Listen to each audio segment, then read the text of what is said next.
iniciar la mañana el profesor Hugo Francisco Bauzá. Hugo Francisco Bauzá es un distinguidísimo filólogo y hombre de letras en Argentina. Ha venido muchas veces esta semana, es doctor honoris causa de esta universidad y por esa razón estamos muy contentos y muy alegres que haya podido venir. Siempre surgen problemas de última hora, pero en este caso Hugo finalmente vino, que es lo que nos interesaba, y cumpliendo hace 50 años con mayor razón. Así que voy a dejar con ustedes a Hugo Francisco Bauzá, quien leerá el trabajo Lucrecio de cómo el hallazgo de su poema abrió las puertas al mundo moderno. Contigo. Buenos días.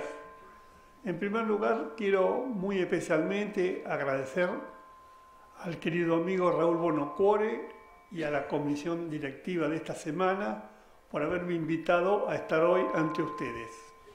Quiero destacar mi recuerdo afectuoso a don Héctor Herrera Caja, quien fue la persona que me invitó hace ya muchos años, seguramente muchas de las jóvenes aún no habían nacido, a formar parte de esta semana. Del distinguido auditorio, si me permiten, quiero destacar la presencia de Antonio Casen, allí al fondo, ese señor de barba, que es un ilustradísimo virgilianista. Ha publicado 3 tomos, El Milenio según Virgilio, que en mi humilde opinión es un capolavoro, una obra que va a dar mucho que hablar, que está siendo reseñada en las principales revistas europeas. Así que me place que Antonio se haya trasladado de Santiago hasta aquí para escuchar mis humildes palabras sobre Lucrecio. Como veo muchos estudiantes, voy a tratar de hablar de un modo más bien sencillo, en favor de que puedan comprender lo que voy a plantear en este momento. Comienzo por señalar que mi idea es hablar sobre Lucrecio, en particular a partir de un excelente trabajo que publicó Stefan Greenblatt, que se llama El Giro, con un subtítulo muy sutil de cómo el hallazgo de un manuscrito del siglo I antes de nuestra era significó el nacimiento del mundo moderno. Greenblatt, con esa obra, logró una fama inconmensurable, hoy es profesor en Harvard, y esa obra, entre otros, ganó el premio Pulitzer.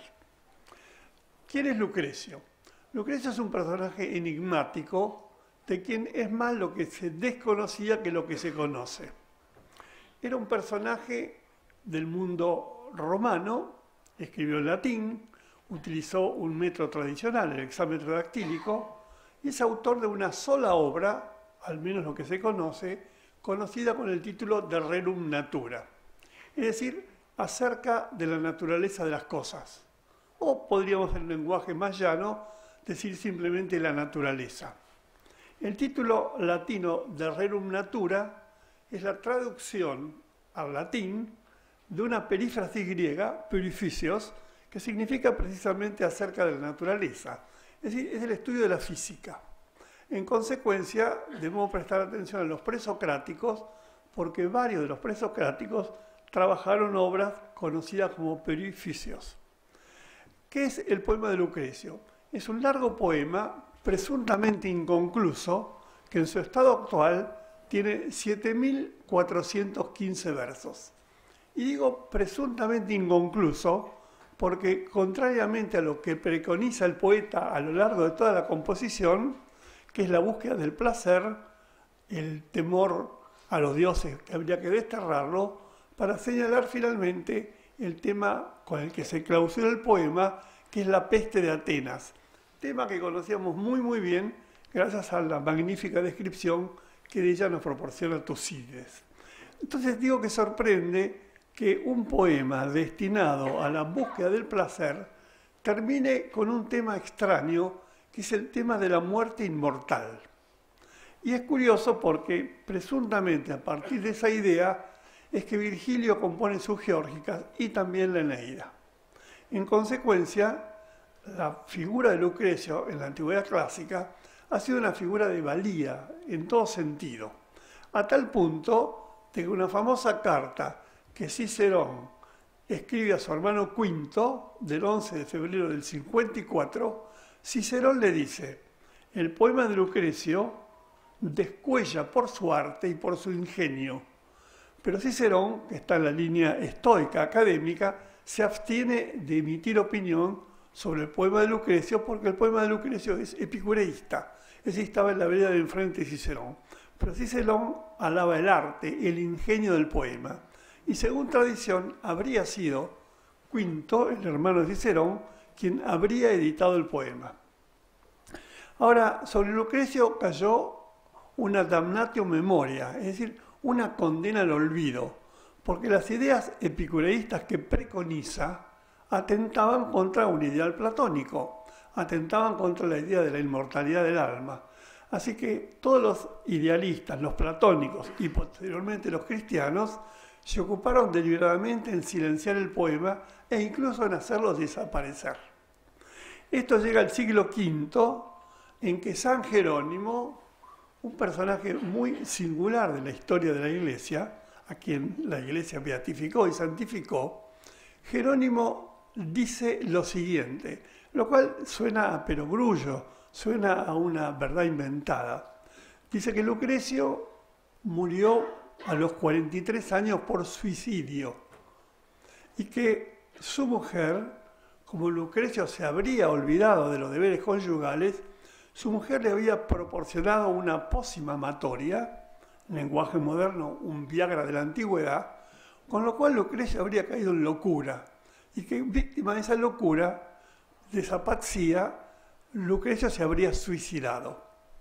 Sorprende que un poema de 7.400 y pico de versos en el estado actual haya sido compuesto en momentos de lucidez de un hombre verdaderamente ejemplar como fue Lucrecio. Así que lo de San Jerónimo hay que tomarlo entre comillas. Es increíble que pueda haber escrito el poema en momentos solo de lucidez. En consecuencia, uno ve que la versión de San Jerónimo es una versión comprometida. ¿Qué es lo que plantea Lucrecio? Lucrecio se filia en una tradición atomística que había sido iniciada en Grecia, presumiblemente por Espeusipo de Mileto. Este Espeusipo de Mileto, de quien casi no conocemos nada, solo los Digiecta Membra recogidos en la gran edición de los presocráticos de Kirk y Raven, y que después se ha traducido al español en la colección que dirige Carlos García Gual. Todos esos temas de los presocráticos los tradujo un argentino, Conrado Egersland, son los 3 tomitos de presocráticos. Y resulta que Espeusipo inicia una línea atomística que continuó en manos de su discípulo dilecto, que fue Demócrito de Abdera. Demócrito de Abdera. Este Demócrito es un personaje muy sutil, muy interesante, porque él plantea que el mundo está compuesto solo por 2 principios, átomos y vacío. Entendiendo por átomo, tal como dice la palabra átomos, a privativo tomos corte, es decir, como partículas diminutas, en la época indivisibles, invisibles a los ojos, y que se desplazan fortuitamente en medio de un espacio. Así que para Demócrito, en la línea de Espeusipo, el mundo está constituido por átomos y vacío. Y eso es lo que sorprende a Epicuro de Samos, que es el seguidor de la línea de Demócrito y el seguidor, naturalmente, de la línea de Espeusipo. Así que tendríamos que el mundo, según esta línea exegética, estaría compuesto de átomos y vacío. Pongo algunas imágenes para iluminar un poco la charla. Aquí aparece un busto marmóreo de Titus Lucretius Caro y los supuestos años en que habría vivido. ¿Cómo podemos deducir la fecha del nacimiento de Lucrecio? Las Vitae Vergilianae, las vidas de Virgilio, la de Suetonio, Donato, Probo e Alteri, señalan que Virgilio habría asumido la toga viril, es decir, cuando tenía 15 años, el mismo día que murió Lucrecio. En consecuencia, tendríamos una fecha clave, que Lucrecio habría muerto en el año 55. Y sí, como dice San Jerónimo, murió a los 43 años, la fecha natal sería presuntamente el año 99. Así que hablamos de un personaje que vivió entre el 99 y el 55. Ahora, habría que tomar ese dato de la agüita de Guerriliana de un modo metafórico, como queriendo significar que el día que moría Lucrecio, ese día Virgilio entraba a la mayoría de edad, como si Virgilio fuese un poco el heredero de Lucrecio, aun cuando Virgilio, influido por el pitagorismo y por el orfismo, abandona esa línea epicurio-lucreciana. Así que tendremos una fecha supuestamente natal. Llama la atención que todo el poema está dedicado a Memmio, personaje de la alta aristocracia romana que habría sido un protector de Lucrecio. Y que además toda la obra de Lucrecio es un largo parlamento en homenaje a Epicuro, al que curiosamente considera un dios y de quien a lo largo de su poema hace 6 comentarios elogiosos a manera de himnos incluidos dentro del poema. Aquí aparece un busto marmóreo de Lucrecio.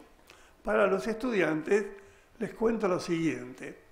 Aparece gran estatuaria del mundo grecorromano y generalmente lo que encontramos son copias romanas de originales griegos.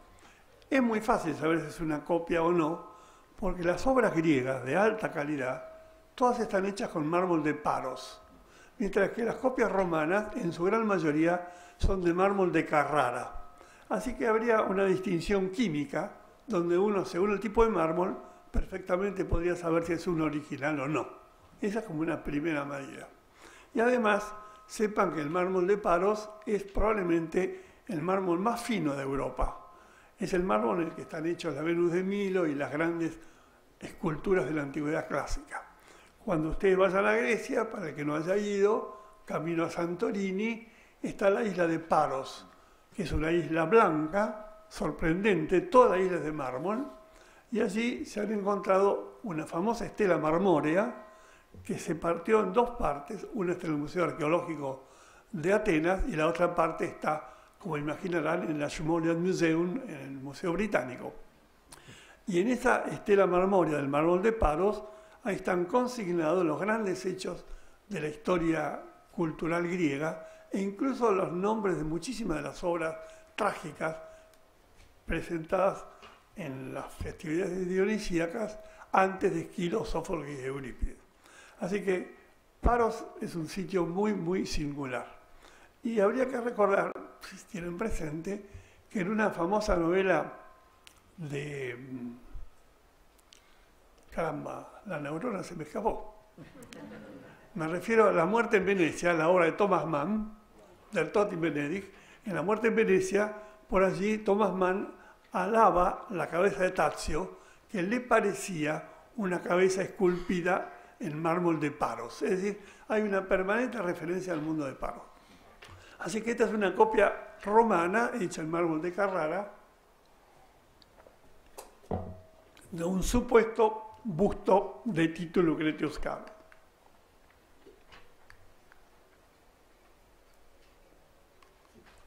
Bueno, aquí aparece, como dice allí, un frontispicio de una copia del Rerum Natura, escrito por un fraile agostino en el siglo XV, a pedido del Papa Sixto IV.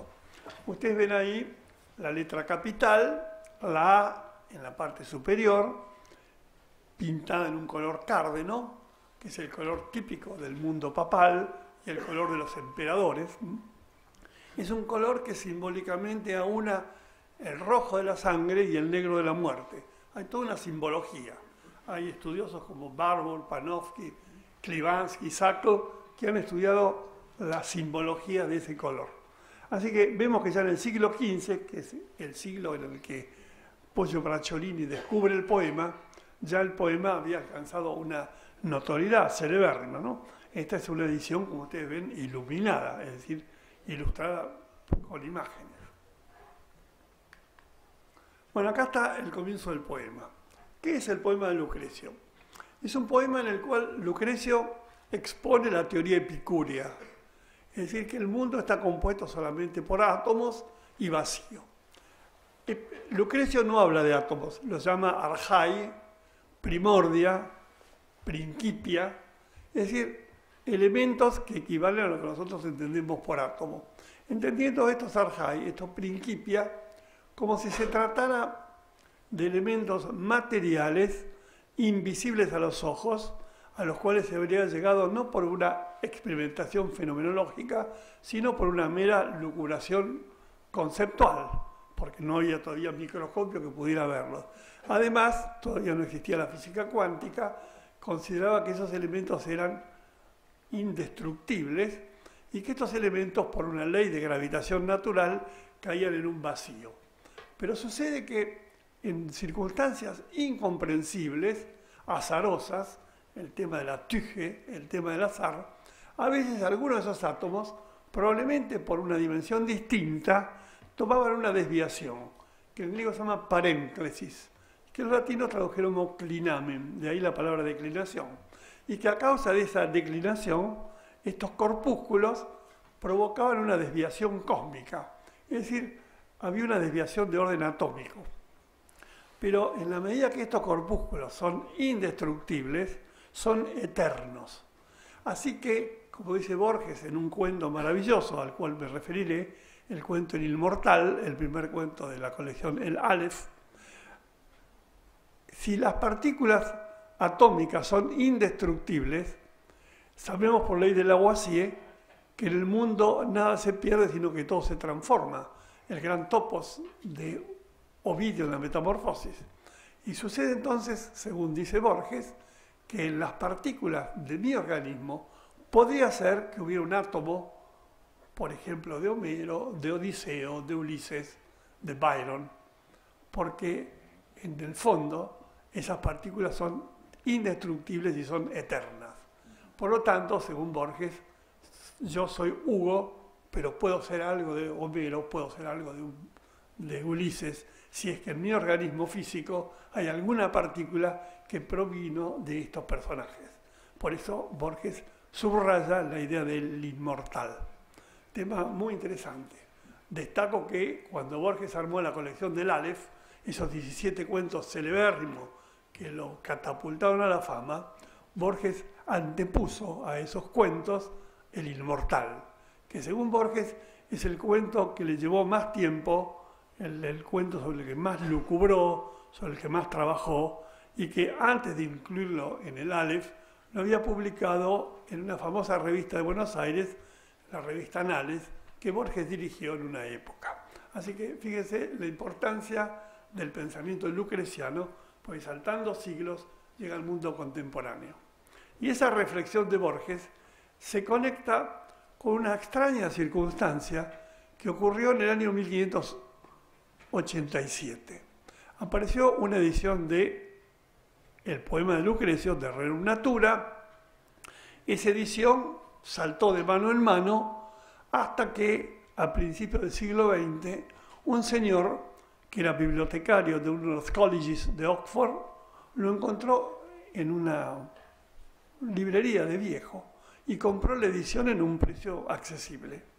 La primera tapa, la primera portada del libro, tenía un nombre borrado y sobre ese nombre el nuevo poseedor había escrito el suyo. A manera de palimpsesto no era posible ver el nombre del antiguo propietario.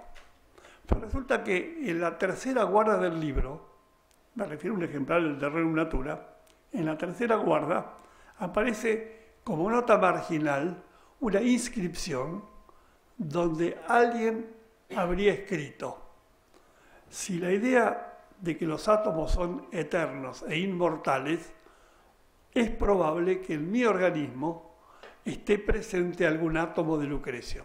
Firmado Montaigne, que es el propietario original del libro era Montaigne. Y en consecuencia, Montaigne reflexiona lo mismo que 5 siglos después, o varios siglos después, habría reflexionado Borges, es decir, la posibilidad eterna de vivir en un átomo, vaya a saber de quién. Así que Fíjense que Montaigne, pese a toda su visión cristiana, etc., sin embargo prestó mucha atención a la idea epicúrea desarrollada magníficamente por Lucrecio. Acá aparece el poema de Lucrecio. Poema extraño, interesante, de gran magnitud poética. Si uno logra leer el poema de Lucrecio, además de estar embebido de la alta cultura latina, se encuentra con pasajes memorables. Es extraordinario el comienzo del libro segundo, cuando habla del tema del náufrago que se va ahogando y que el que está en la costa, que no puede hacer nada, se deleita no por la tragedia de ese hombre que está muriendo, sino porque él está al margen de esos grandes dolores. Está el tema de los cínicos, etc., ¿no? Es un poema extraordinario. Y el comienzo del poema, ahí aparece Aene adun genitrix hominum dibunque voluptas, comienza paradójicamente con un himno a Venus, entendiendo por Venus no la deidad como todos imaginamos, sino que aquí la ve como voluptas, como una energía vital. Dice voluptas hominum divonque, deleite de hombres y dioses, y aene adun genitrix, generadora de los Eneadas. Porque aquí vemos un trasvasamiento del tema de Afrodita, a la que los romanos llamaron Venus, y que exalta Lucrecio en el poema. ¿Por qué? Porque en una versión mítica, Julio César esgrimía la idea que él procedía de estirpe divina, que era descendiente de Venus. Así que cuando él habla, Lucrecio, de Aene adun genitrix, está diciendo que es una genuflexión delicada en favor de los Eneadas, de los descendientes de Eneas, que en la versión de Julio César eran los latinos. Y esa idea de voluptas ahí hace descender a Afrodita de ese ámbito divino y la siente como el placer, como la voluntad. Y es curioso porque la palabra voluptas es una palabra clave en el Renacimiento italiano, particularmente a propósito de Botticelli, a lo cual luego me referiré. Y ahí aparece el nombre de Alma Venus, ¿no? Aene adun genitrix hominum dibunque voluptas, alma Venus caeli subter lavente asigna. Si es que los hexámetros dactílicos podrían haberse declamado de ese modo. Siempre hay dudas, discusiones, etc. Así que este sería el comienzo del De Rerum Natura, ¿no? Acerca de la naturaleza de las cosas. Bueno, aquí aparece un testimonio, que es una famosa pieza al óleo de Caravaggio, San Jerónimo escribiendo. El testimonio más completo sobre la vida de Lucrecio está en el Cronicón de Eusebio de Cesarea, recogido por San Jerónimo. Quiere decir que Jerónimo trabajó el Cronicón de Eusebio y allí, cuando habla del año 99 del supuesto nacimiento de Lucrecio, ahí es cuando Cicerón tira ese dardo contra Lucrecio, diciendo que Lucrecio, en medio de la locura, habría compuesto el poema y lo desacredita. Lo desacredita no por la calidad estética, sino porque Jerónimo, cristiano, atenta contra las ideas epicureístas, que son ideas totalmente materiales, ¿no? Y ahí dice que Cicerón editó el poema, tal como mencioné hace un momento, cuando lo editó justamente Quinto, ¿no? El hermano de Cicerón. Hablando de San Jerónimo, es un personaje muy curioso en la historia de la cultura, porque San Jerónimo, como ustedes saben, tradujo del hebreo al latín el Pentateuco, es decir, los primeros libros del Antiguo Testamento, hizo enmiendas a la traducción latina de la Biblia, y la Biblia canónica, que es la que como canon utiliza la Iglesia cristiana, católica, es justamente la versión de San Jerónimo. Ahora, en un momento dado, San Jerónimo comete una errata sonsa, pero que cambió en gran parte el mundo, porque teológicamente se dice que existía el árbol del bien y del mal, frutos del bien y del mal. Y en latín, mal se dice malum, y en latín, manzana se dice malum. Y en un desliz, en lugar de hablar del árbol del mal, habla del árbol de la manzana. Y de ahí la iconografía asumió la idea de que la fruta prohibida comida por Adán, por instigación de Eva, habría sido la manzana. Pero atendamos a que se trataba del árbol del mal, no del manzano. Así que San Jerónimo es un detractor de Lucrecio y es uno de los que se ocupó en silenciar, en condenar a la damnatio memoriae, la obra lucreciana. Bueno, aquí aparece el texto de Demócrito, al que mencioné hace un momento, Demócrito de Abdera, este famoso filósofo presocrático. Abdera es un lugar extraño de la cultura griega. En mi país, en Argentina, hubo un escritor, Leopoldo Lugones, que en un extraño libro que se llama Las Fuerzas Extrañas, habla de Abdera a propósito de un viejo mito según el cual en Abdera se criaban caballos carnívoros. Y esa era la deidad, el deleite, la voluptas de su rey. Y que paradójicamente, como imaginarán, los caballos terminaron devorando al rey. Así que hay toda una mitografía extraña donde Abdera se maneja entre la realidad y el mito. Es un lugar medio mágico dentro de la cultura griega.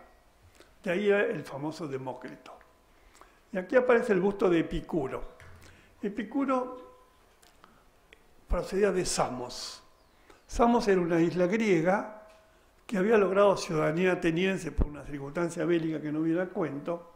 Y este Epicuro es el que preconiza, divulga las ideas de Demócrito, entendiendo por tal la idea de que con la muerte fenece el ánima y el animus. La muerte hace que no solamente muera el cuerpo físico, sino que perima el alma o el espíritu.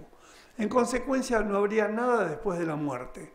Y si después de la muerte no hay nada, en consecuencia, no debemos temer la muerte. Y que podemos, en este caso, exaltar la vida, porque la vida en última instancia es placer. Hoy, a la mañana cuando me desperté, qué alegría ver el sol, qué alegría que en lugar de estar muerto estoy vivo.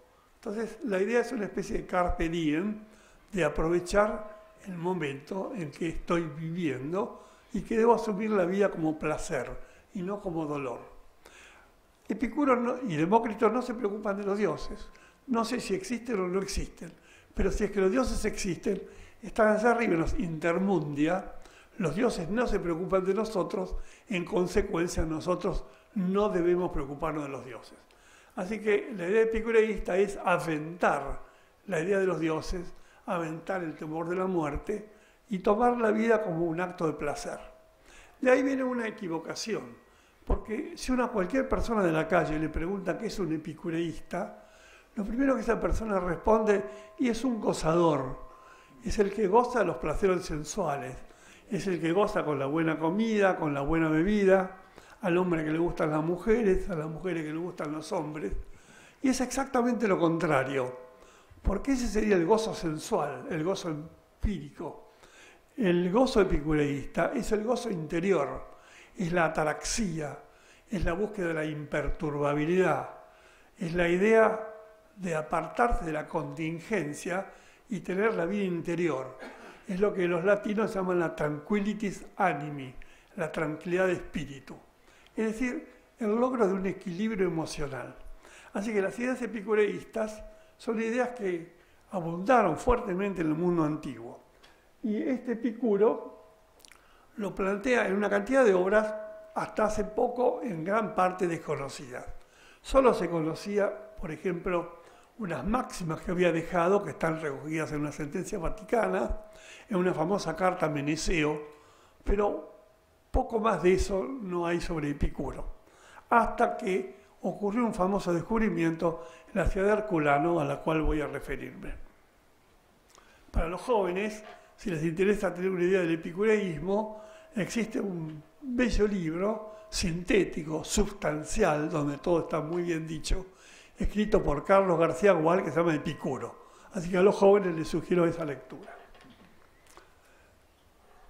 Uno se pregunta en un siglo XXI, golpeado por tantos acontecimientos, ¿qué sentido pueda tener estudiar obras como Demócrito o de Epicuro?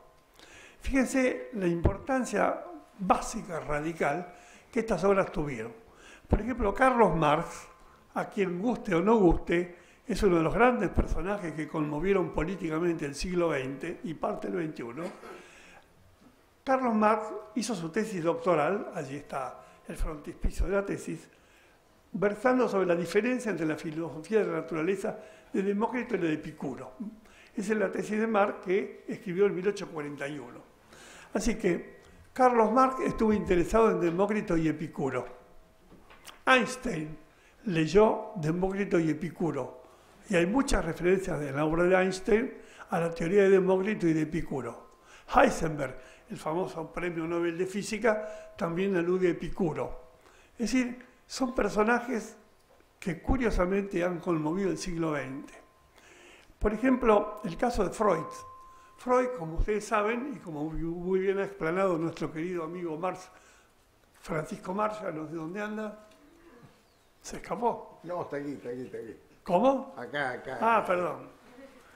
Francisco Marshall, un querido amigo, profesor en Brasil, me puso en contacto con una mujer, Ana Lucía Lobo, que es una joven, aclaro, muy bonita, que en un momento dado tuvo una beca e hizo una maestría en Londres y trabajó sobre la biblioteca de Carlos Marx, de la biblioteca de Freud.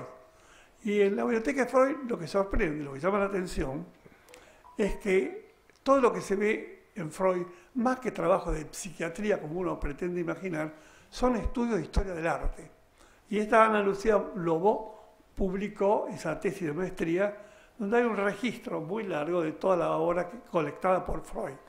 Y llama la atención también que Freud se ocupa de ideas de Demócrito y ideas de Epicuro. Así que desde los ángulos que miremos, reitero, Marx, Engels, Heisenberg, Einstein o el propio Freud, vemos que ideas de Demócrito y Epicuro están todavía latiendo en el mundo contemporáneo, aunque uno no lo crea.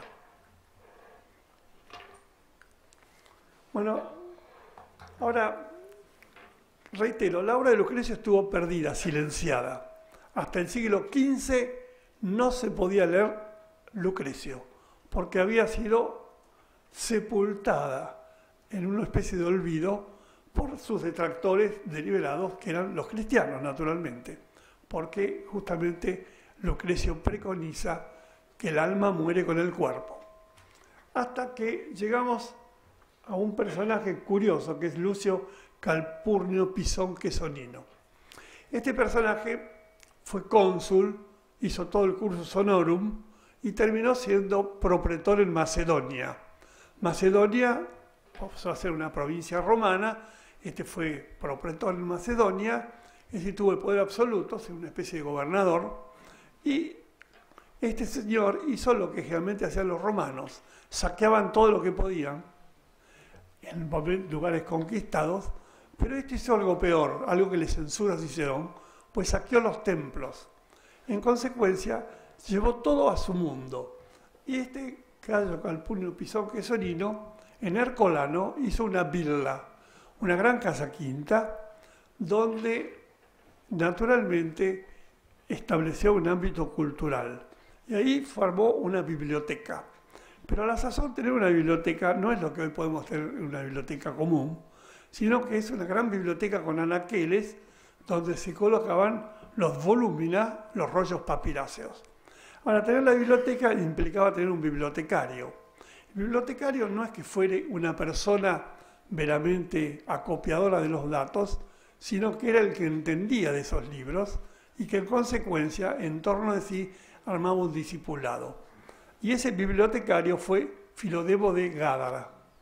Este Filodemo de Gádara, como dice la palabra, era un oriental que había llegado a Roma en razones que no conocemos, y que Filodemo lo tomó bajo su protectorado y lo designó bibliotecario de su villa. Y este Filodemo era epicureísta. Hago un excursus. A la sazón, el epicureísmo en Italia había tenido una fuerte influencia. Había dos grandes centros epicureístas. Uno estaba en Posilipo, es decir, pegado a Nápoles, en una villa que estaba dirigida por Cirón, por el anciano Cirón. Esa villa fue muy famosa porque en esa villa durante 5 años se refugió Virgilio siendo joven. Que sí, que Virgilio vivió 5 años en la villa epicureísta de Cirón. Momento extraño, porque era el momento en que las tropas de Julio César habían descendido de modo pues que la gente de la Galia Cisalpina, temerosa, bajaba hacia el sur. Y Virgilio se cobijó durante 5 años en la vila de Cirón, hasta que Cirón muere y se la dona, pero Virgilio la abandona. ¿Qué era la vila de Cirón? Era un quepos, un jardín. Los epicureístas se nuclearon en torno de un jardín que en griego se llama quepos, en latín hortus. Pero el quepos epicureísta no hay que pensarlo como un jardín versallesco, sino probablemente como un huerto donde los epicúreos iban a nutrirse de los elementos con que vivir. Ustedes deducen que eran vegetarianos. Además, como explica muy bien Pierre Grimald, la villa que tenía Pisón debía ser algo semejante a lo que podría ser un monasterio o una abadía medieval, donde los acólitos de ese maestro epicureísta llevaban una vida consagrada a la lectura, a la oración en el sentido griego, ¿no? Consagrada al ocio, consagrada al mundo contemplativo y al mundo del pensamiento. Es decir, que los epicúreos eran, usando el término de Grimald, término medieval, eran verdaderos monjes, verdaderos ascetas, en torno de un maestro que era Cirón. Ahora, este Cirón era un epicureísta engagé, es decir, un epicureísta ortodoxo.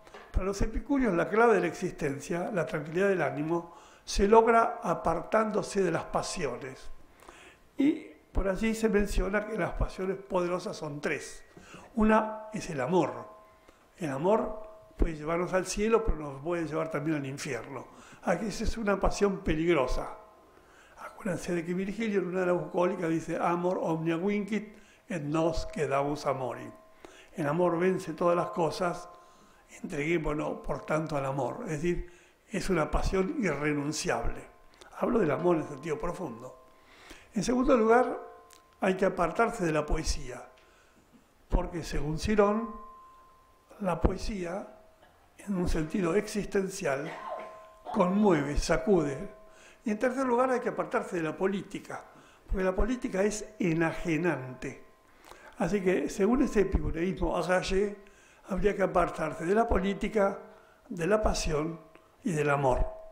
Se deduce entonces que estos epicureístas que estaban detrás de Cirón eran solteros y provocaban la amicitia, es decir, la sodalía, un vínculo de amistad entre ellos. Ahora, paralelamente, había otro centro epicureísta también en la Campania, y es el que estaba en Ercolano. Ercolano es una de las ciudades devastada por el Vesubio en la famosa erupción del año 79.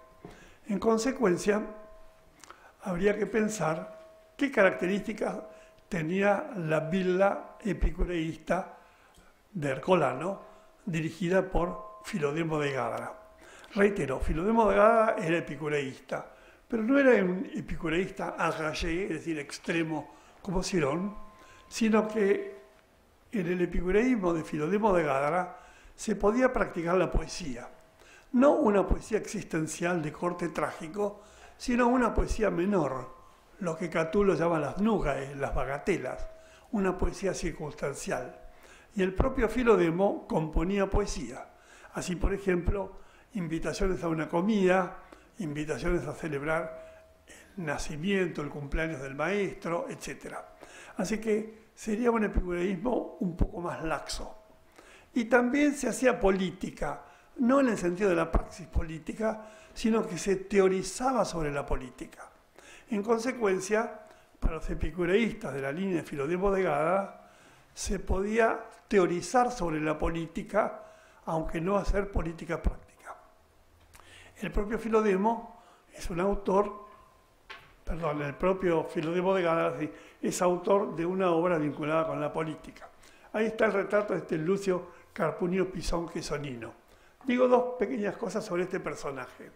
Este hombre que parece que además de gran cultor del ámbito cultural, era un personaje bastante terrible en su faz práctica, como militar. Este personaje fue suegro de Julio César. Y Julio César, cuando tuvo el poder, trató de recuperar la imagen de su antiguo suegro, porque Cicerón lo fustiga. Hay un famoso discurso de Cicerón in Pisonem, contra Pisón, donde Cicerón lo fustiga y le echa en cara particularmente el haber saqueado templos. Así que luego, cuando Julio César retoma el poder, se ocupa en silenciar el discurso ciceroniano y en rescatar la imagen de quien fuera su suegro.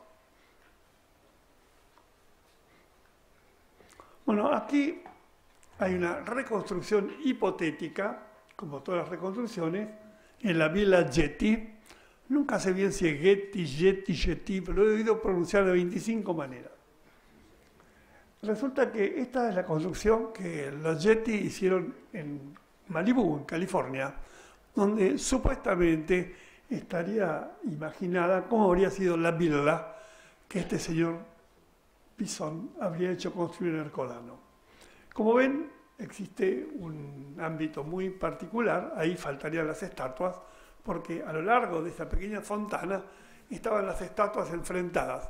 La estatua de un epicurio, un estoico, un órfico, un neopitagórico, la estatua, por ejemplo, de un académico, donde en una especie de protréptico, en una especie de caminata, al ir atravesando el jardín, uno estaría recuperando una suerte de historia de la filosofía. Un poco como después haría Barbour, cuando en su famosa biblioteca, el Mnemosine, Barbour establece una ordenación de los libros, donde a medida que uno transcurre por ese periplo de caminante, uno se iría empapando también de la cultura libresca. Así que así habría sido probablemente la villa en la cual vivía este Filodemo y donde estaba la famosa biblioteca.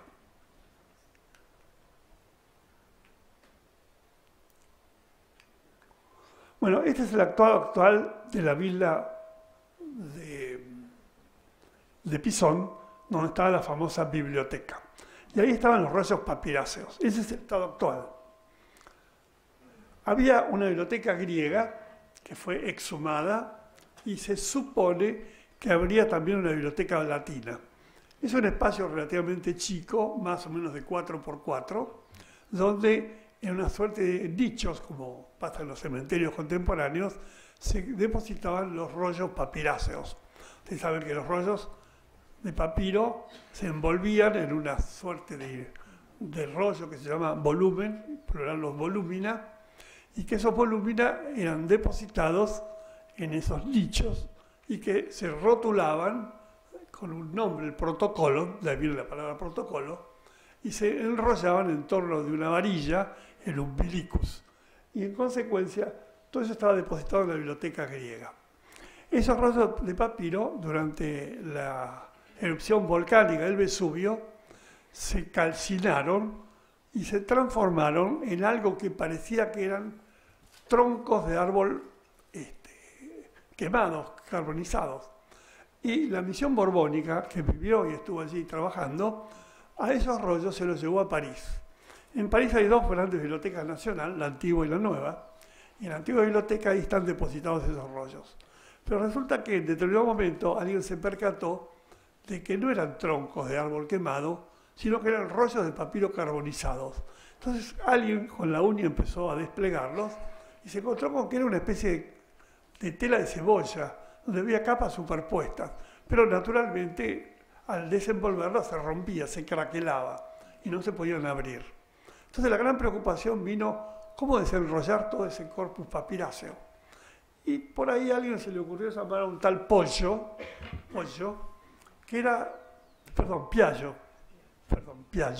que era bibliotecario del Vaticano, y este Piaggio ideó una máquina muy singular que mediante tracción pretendía abrir esos rollos, y los abría en tracciones de unos 20 centímetros, eso era fotografiado y luego se estudiaba. Pero esos 20 centímetros sacados luego se craquelaban y se rompían. Así que fue un método supuestamente valioso, pero que en realidad a la postre había sido negativo. Así que los rollos de papiro estuvieron ahí abandonados. Todo eso fue una especie de misterio, incógnita, hasta mediados del siglo pasado, en que un grupo de químicos de la Universidad de Oslo descubrió una sustancia siruposa, que es con ácido acético sometida a alta temperatura, en el cual podían incorporar esos rollos de papiro y con el calor se podían distender sin quebrarlos. Así que gracias al método de Oslo se pudo leer una enorme cantidad de textos papiráceos que procedían de la vila de Epicuro y que, de la vila de Pisón, ¿no? Y que hasta ese momento no habían sido leídos.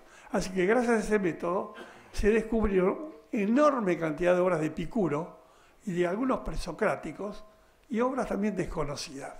Así que la labor de esta escuela osloniana, que logró recuperar este material, logró hallazgos importantísimos respecto de la cultura griega antigua. Eso se hizo muy bien en la Universidad de Nápoles, la Universidad Federico II, y ahí hay que destacar la labor del padre de todo ese ámbito, que fue el profesor Marcello Gigante. Y Marcello Gigante comenzó a publicar los Papiri Ercolanensis que se hacen actualmente. Así que, gracias a la labor de Marcello Gigante y de su equipo en la Universidad de Nápoles, se pudo recuperar una enorme cantidad de obras desconocidas. Así, por ejemplo, muchísimas obras de Epicuro, de las cuales solo se tenían noticia del título, pero que las obras no estaban. Y quiero destacar 2 o 3 hechos importantísimos. Uno, que Julio César, siendo joven, estuvo en la villa epicureísta, donde escuchó las lecciones de Filodemo de Gádara.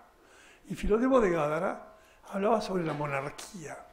Así que probablemente, según refiere Michel Rambaud, un estudioso francés, posiblemente influido por las ideas de Filodemo de Gádara, Julio César habría abrigado la idea de la monarquía, que es la vieja idea romana, los 7 primeros reyes, y que, influido por las ideas preconizadas por este Filodemo de Gádara, Julio César habría vuelto a pensar en una idea unipersonal del poder, dejando de lado la diarquía, etc., recuperaba esa idea personal del poder. Y además, cabe destacar que cuando Julio César estuvo en la villa epicureísta, no solamente contrajo una contaminante con ideas filosóficas, sino que además se volcó al amor, porque se casó con la hija de Pisón, que fue su primera mujer. Así que Pisón pasó a ser el suegro de César. Así que esa villa epicureísta de Cirón, que está en Ercolano, ha sido neurálgica y ha marcado uno de los puntos clave del mundo, incluso casi contemporáneo. Bueno, entre los estudiosos que han trabajado el tema de los hallazgos de la villa epicureísta de Cirón, aparece un texto de Filodemo, el bibliotecario, se llama El buen rey según Homero. Tiziano Dorandi, que es un famosísimo estudioso del mundo antiguo, hizo una lectura del texto. Fíjense el estado mutilado en que llegó el texto, vean los paréntesis, vean los corchetes, donde están los elementos faltantes, y sin embargo, pese al terrible estado de deterioro, sin embargo, el profesor Dorandi logró que pudiéramos leer justamente este texto.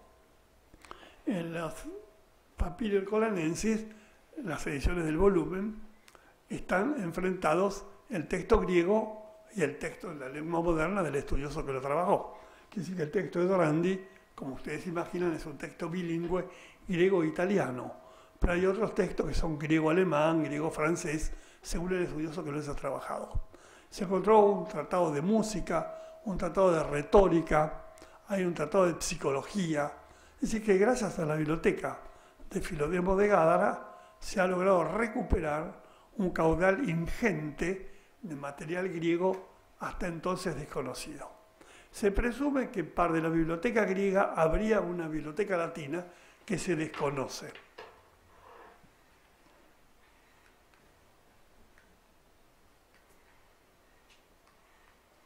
Bueno, Lucrecio había desaparecido del mapa.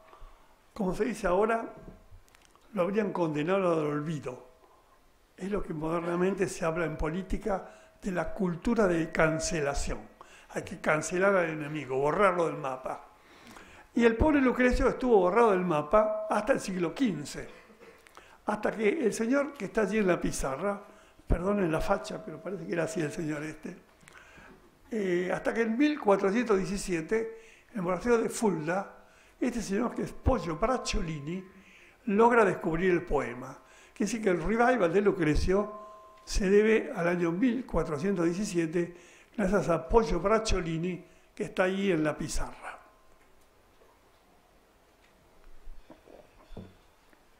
¿Quién era Poggio Bracciolini? Este señor era un hombre humilde, casi un campesino, que vivía en Terranova. Terranova es una aldea de la Toscana, muy próxima a Arezzo, y que hoy día es famosa porque gracias a Poggio Bracciolini, la aldea ha pasado a llamarse Terranova de Bracciolini. Es decir, que gracias a él, la aldea hoy ha cobrado una reputación histórico-humanista. Este Poggio Bracciolini, a pesar de tener orígenes muy humildes, logró llegar a Roma y llegó a ser scriptor en el Vaticano. ¿Qué era un scriptor? Como la palabra lo dice, era un escritor, es decir, alguien que sabía escribir y que podía hacer tareas administrativas. Así que era la tarea menor.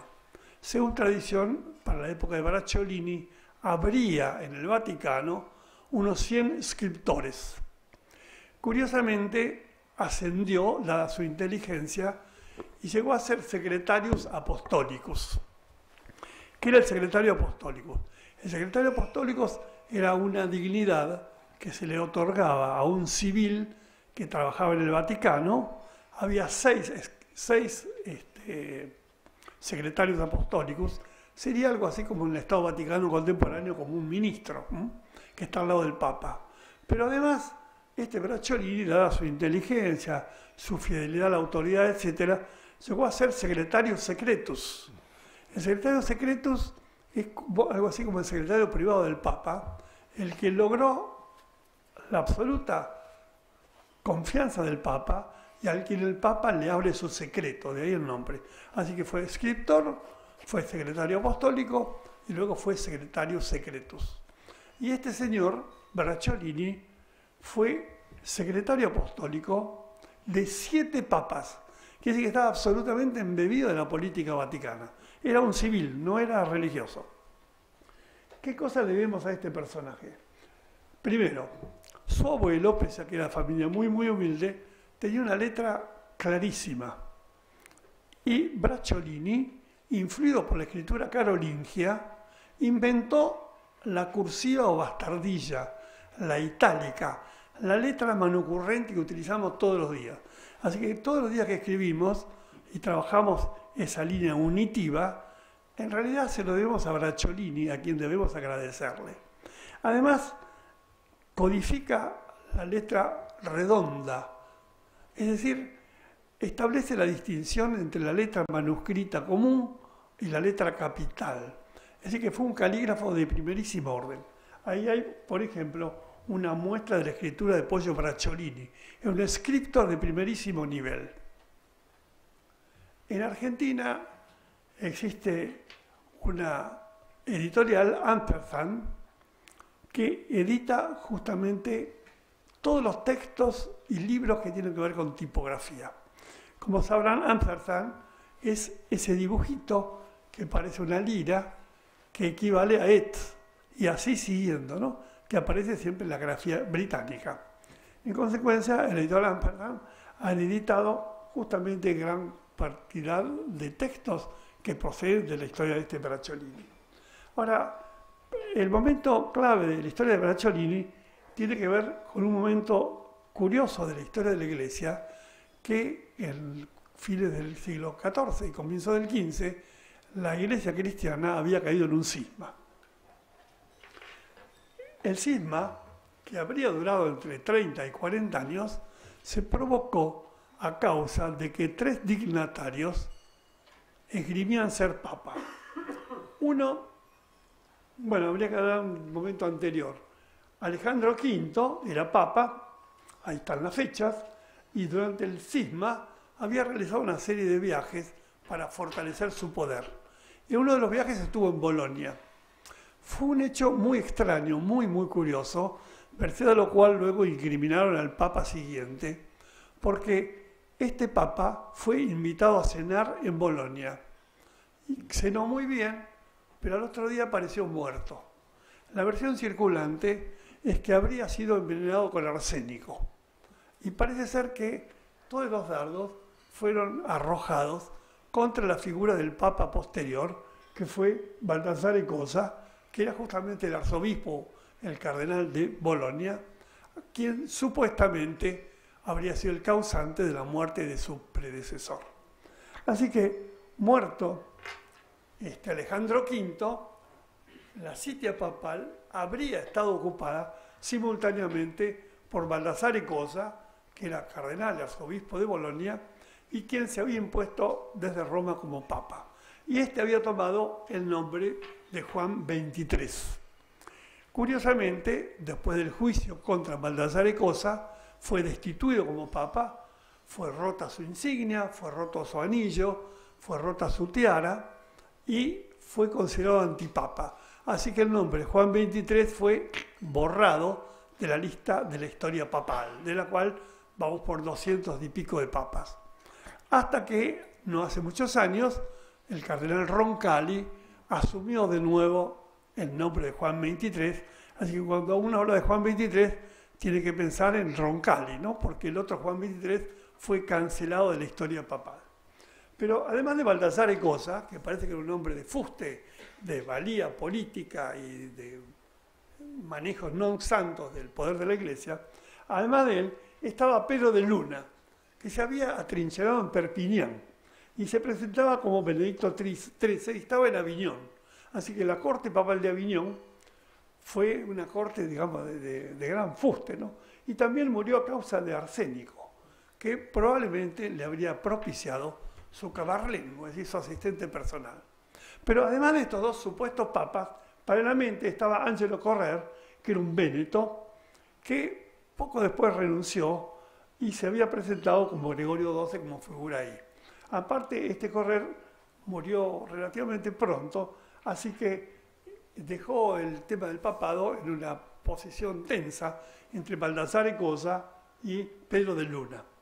Y dado ese cisma de la Iglesia, con los prejuicios que eso traía para la cristiandad, hubo distintas reuniones, particularmente a partir de los monjes de Cluny y de Cister, en Francia, que propiciaron la posibilidad de hacer un cónclave para elegir definitivamente un papa. Y esos, con la ayuda del rey Segismundo de Hungría, que era el titular del Sacro Imperio Germánico o Romano, se armó un cónclave en Constanza.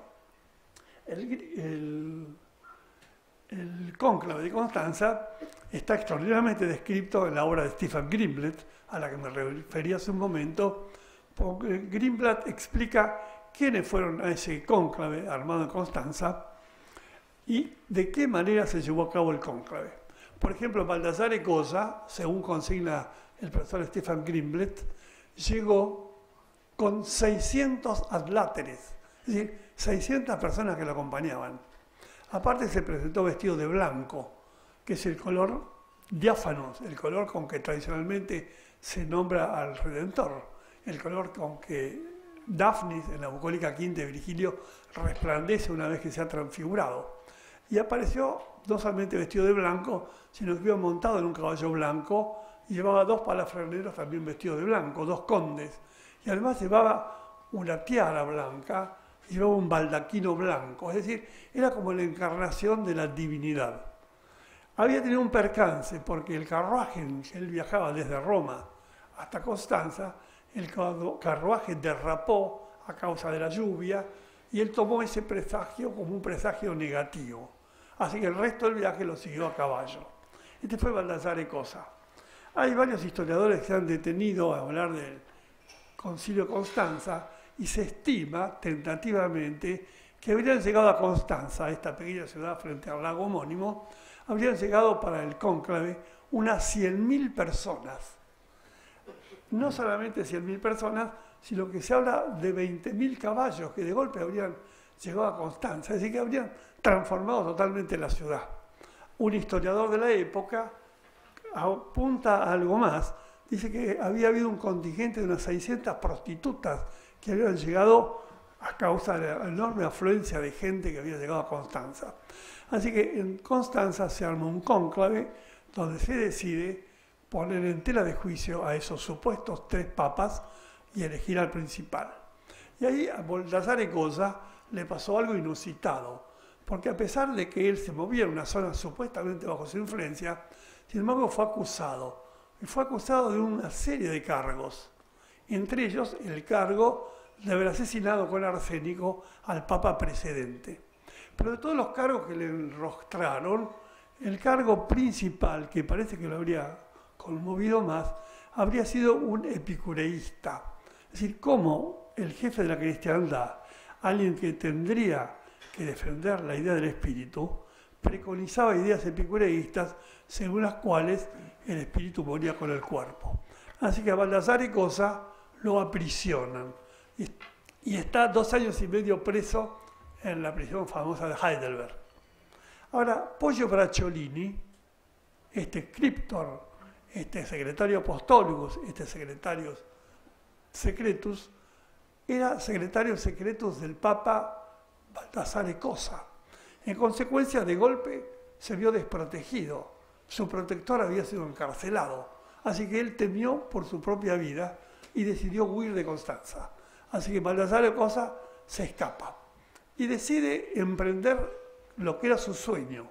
Decide buscar el poema de Lucrecio y emprende un viaje junto con un compañero, un tal Aragazzi, y empieza a recorrer monasterios. Contaba en su favor con varias cosas. Primera, un dominio exquisito del latín. Segundo, tenía un contacto con cuanto convento y monasterio había, porque había sido secretario secreto de un papa. Tercero, una cultura inconmensurable. Así que él empieza a peregrinar, un poco escapando de la férula, porque el cónclave de Constanza fue un cónclave grave. Por ejemplo, Hus, al famoso predicador, lo quemaron vivo, entre otros actos vandálicos que se llevaron a cabo en el cónclave de Constanza. Así que Baldassare Cosa está encarcelado. Entonces Poggio Bracciolini, su secretario privado, decide escapar. Y junto con Aragazzi, que era otro filólogo, amigo de él, deciden empezar a recorrer monasterios para ver si lograban encontrar el poema de Lucrecio. Y el primer lugar a donde van es a San Gal. Y estando en San Gal, tratan de llegar a la biblioteca. Y Aragazzi enferma, así que Aragazzi pega el regreso, así que Poggio Bracciolini continúa solo en esa pesquisa. Ahí utiliza su gran conocimiento del mundo eclesiástico, porque él llega a las iglesias, a las abadías, y trata de llegar a la biblioteca. En la época, las bibliotecas de abadías y monasterios eran lugares secretos, prohibidísimos. Quien haya leído El nombre de la rosa de Umberto Eco, se habrá percatado del escrúpulo religioso casi riguroso de los monjes y abades, que no permitían el ingreso a las bibliotecas de quien fuera neófito, de quien fuera alguien ajeno a la abadía. Es decir, que era un lugar verdaderamente secreto. Así que este Poggio Bracciolini, como gran psicólogo, entra ganándose la amistad de los monjes, de los abades, de los priores, y paulatinamente va entrando en los monasterios. Y se encuentra con la abadía de San Gal. Efectivamente hubo un Lucrecio, figuraba en el catálogo, pero la obra no estaba. Quiere decir que había sido expurgada, cancelada, había sido anulada. En consecuencia, ahí desiste. Y empieza por visitar otros monasterios. Va al norte de Italia y visita la abadía de Bobbio. Y en Bobbio se encuentra con la misma circunstancia. Había una mención a que hubo un Lucrecio, pero ya no estaba más. Ergo, había sido nuevamente exceptada la obra, siendo cancelada. Y así va recorriendo distintos abadías, monasterios, hasta que va al monasterio de Fulda, fundados por todo el grupo carolingio, donde había estado Rábano Mauro. Y estando en Fulda, ahí logra paulatinamente penetrar. Comienza de un modo sutil, porque en Fulda hay unas reliquias de santos, y él entra hablando con el prior y le dice que había viajado nada más que a rendir tributo cristiano al monje, en consecuencia entra rezando y paulatinamente llega a la biblioteca. Y estando en la biblioteca, expurga, examina manuscritos y descubre una enorme cantidad de obras del mundo antiguo.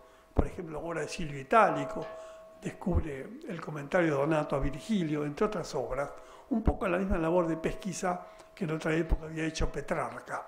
De manera que, estando en Fulda, descubre el manuscrito de Lucrecio y no lo puede creer. Primera vez que se enfrenta con el manuscrito de Lucrecio, primera vez que en el mundo moderno aparece una obra censurada durante 15 siglos. Eso fue en el invierno de 1417. Y manda a copiarlo, copiar 7.415 versos, dado que supuestamente habría llegado inconcluso. Y él teme llevar eso a Constanza porque dice, bueno, probablemente con todos los problemas de orden religioso lo van a quemar. Entonces lo manda a Florencia. Imagínense a la sazón mandar a caballo el manuscrito, el viaje, como 3 meses de corrida hasta llegar a Florencia, y se lo entrega a Niccolò Nicoli, que era un amigo directo de él, que era un filólogo, un anticuario, un humanista florentino. Niccolò Nicoli.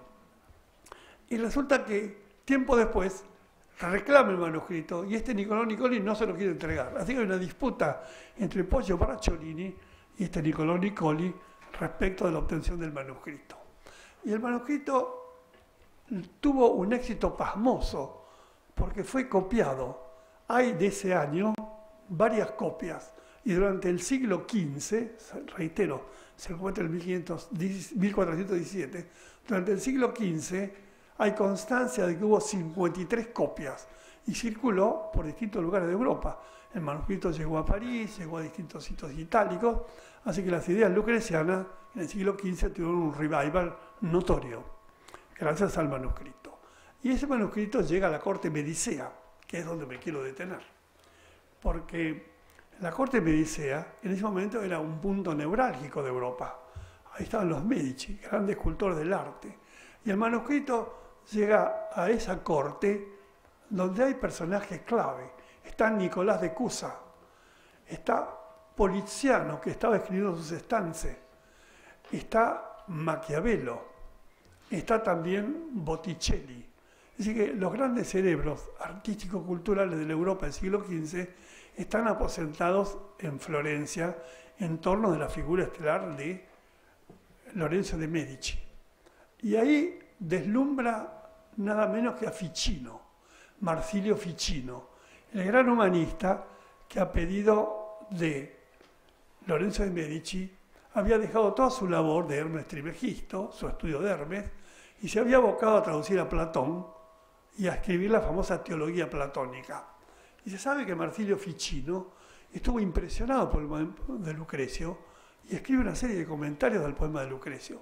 Pero después, por razones políticas, se percata de que el poema de Lucrecio preconiza ideas anticristianas y por lo tanto él desprecia esa escritura menor y trata incluso de eliminar lo que había escrito.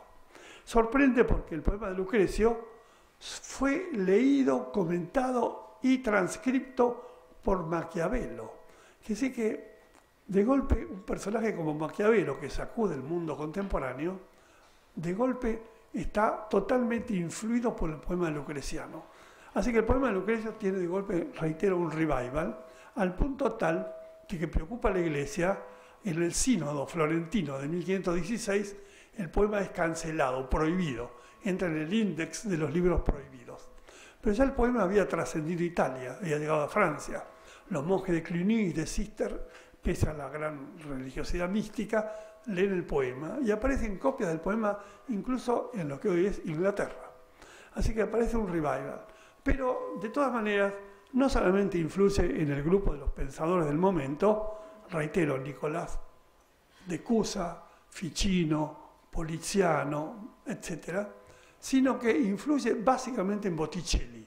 Y Botticelli hace 2 piezas celebérrimas. Bueno, ahí en el Concilio de Constanza, terminado el cónclave, se elige un nuevo papa y ahí entrarán los Colonna, ¿no? Esta ilustrísima familia que después ocupó el sitial papal en varias ocasiones. Bueno, acá está el libro de Greenblatt, al que me refería hace un momento, El Giro.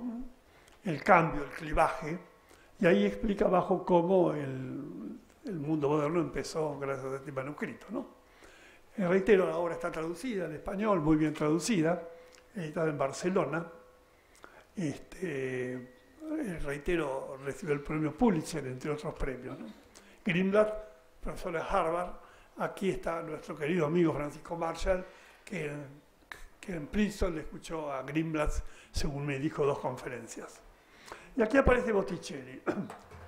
Aquí está el nacimiento de Venus. Ustedes saben que respecto de la historia de Venus hay 2 teorías. Una teoría homérica, que Afrodita habría nacido de la unión de Zeus con Dione. Pero esa versión quedó medio opacada, porque la otra gran versión es la versión que nos cuenta Hesíodo. Hesíodo en la Teogonía dice que cuando Cronos emaculó a su padre, dice que con una hoz le cortó la masculinidad, cayeron gotas de sangre y gotas de esperma. Las gotas de sangre cayeron sobre la tierra y eso dio origen a las erinias, a las furias, a las diosas vengadoras de los delitos de los consanguíneos. Mientras que las gotas de esperma cayeron sobre el mar, fecundaron el afros, la espuma marina, que era la espuma de esperma, y de ahí nació Afrodita. Pero atención, porque Afrodita, por un lado, es la hija de Urano, porque viene de las gotas de esperma de Urano, y Afrodita, en tanto que descendiente de Urano, tiene una capacidad de orden divino, es celestial, es uránica. Pero hay también una Afrodita pandémica, una Afrodita vulgar, una Afrodita, diríamos, prostituida. Pero habría que atender a la primera Afrodita, esa Afrodita celeste, uránica, mediante la cual se puede establecer un eje cósmico que Afrodita, el amor, puede llevarnos al cielo. El que esté enamorado o haya estado enamorado, sabe que el que está preso de Afrodita, de golpe puede tocar el cielo. Se olvida de la contingencia contemporánea, de la política, de la economía, y el que vive la instancia del amor vive una dimensión trascendente. Eso gracias a Afrodita. Reitero el exámetro virgiliano que hoy mencioné. Omnia vincit amor et nos quedamos amori. El amor vence todas las cosas, por tanto, rindámonos amor. Y aquí Botticelli, influido por el texto de Lucrecio, plantea a Afrodita, la nombra con la manera latina Venus, aparece justamente como un eje cósmico que nos enlaza con el mundo divino. El Afros, ¿no? Nacida del mar. Y ahí aparecen distintos elementos míticos que el soplo del céfiro, etcétera, la van transportando. Así que, gracias a Botticelli, la iconografía de Afrodita invade el mundo del Renacimiento y llega en cierto modo hasta nosotros.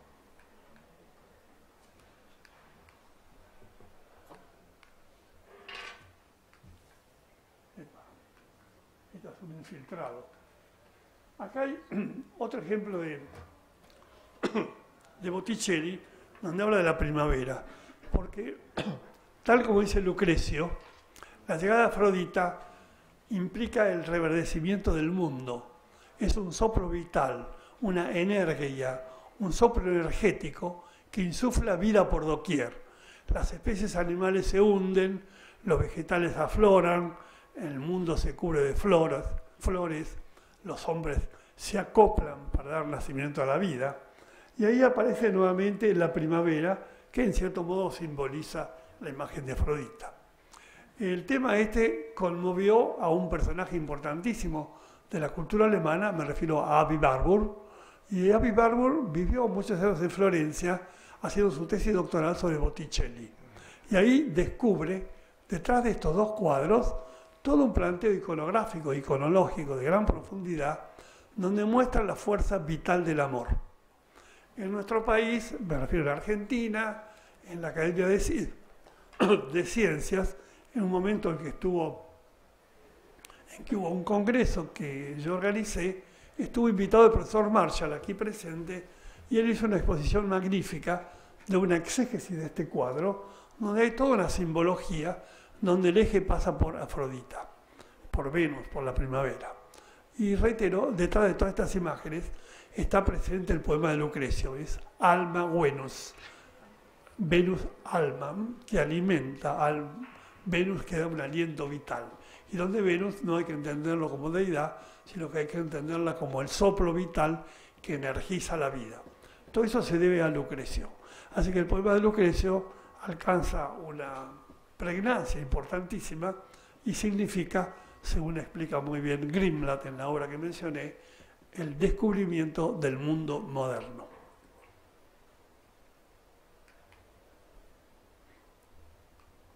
Bueno, esta es la infiltrada que no corresponde acá. Bueno, yo no quiero ser más fatigoso con ustedes, de modo pues que con mi homenaje postrero a Lucrecio, 2000 años atrás ya desaparecido, cierro la charla con estas palabras. Queda abierto el debate. Gracias por escucharme.